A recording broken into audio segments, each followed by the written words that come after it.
ஒரு ஆங்கில பாருங்க, ஒரு பழமொழி இருக்கு பாருங்க, நீ போற பாதை பாருங்க லேசா இருந்தா அது நீ போற பாருங்க இன்னொரு ஆள் போய் வந்த பாதை, நீ போற பாதை பாருங்க கடம்புறா இருந்தா அதான் உன்னுடைய பாதை. நாங்கெல்லாம் பாருங்க இந்த பாதையில போகல உங்களுக்கு பாருங்க பல சோதனைகள் வேதனைகள் தவிர்க்க முடியாத அளவுக்கு பல இதுகள் வரும். போகாத அங்க போகாத, அங்க போனா நல்லா இருவார், அங்க செய்யாத இங்க செய்யாத என்று தடுக்கும்.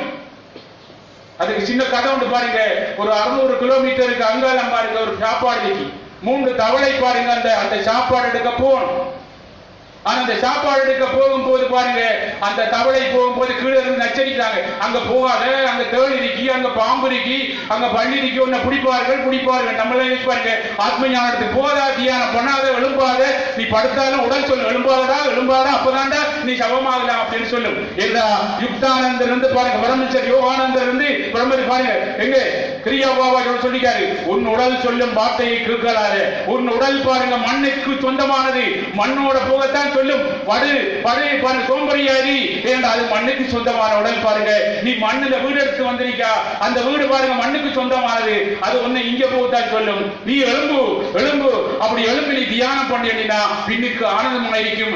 இந்த மண்ணுக்கு போற உடலையும் கொஞ்ச நான் ஆனந்தமா வச்சிருப்பா அப்படின்னு யுக்தானந்த பரமேஸ்வர் யோகானந்தர் இருந்து பாருங்க எல்லோருமே மலையில இருந்து பாருங்க கிரியாபாவை எல்லோரும் எங்களுக்கு அற்புதமாக இந்த உலகத்தை காப்பாத்த எங்களை காப்பாத்த பாருங்க உலகத்துல பாருங்க படைத்தவன் பாருங்க தரித்திரவான் இல்ல பாருங்க இயேசு பிரான் சொன்னார், தரித்திரவான்களே பரலோக ராஜ்யம் உங்களுடைய பாருங்க, நீங்க தான் என்ன நினைக்கிறீங்க அப்படின்னு சொல்லி அவர் பாருங்க 40 வயதுல பாருங்க ஞான உபதேசம் பண்ணாரு. எல்லா மகான்களும் யோகிகளும் ஞானிகளும் பாருங்க எங்களுக்கு நாங்க வேதனைப்படும் போது கடவுளை பாருங்க மனிதர்கள் வந்தார்கள். அப்படி போய் கொண்டிருக்கும் போது எல்லாரும் போகாத, அங்கு உன்னை பாம்பு பிடிக்கும் அப்படி சொன்னார்கள். ஒரு தவளை பாருங்க 100 மீட்டர் இருக்காங்க போய் இந்த நச்சரிக்கல் சொல்லாம அப்படியே நின்றுட்டார்.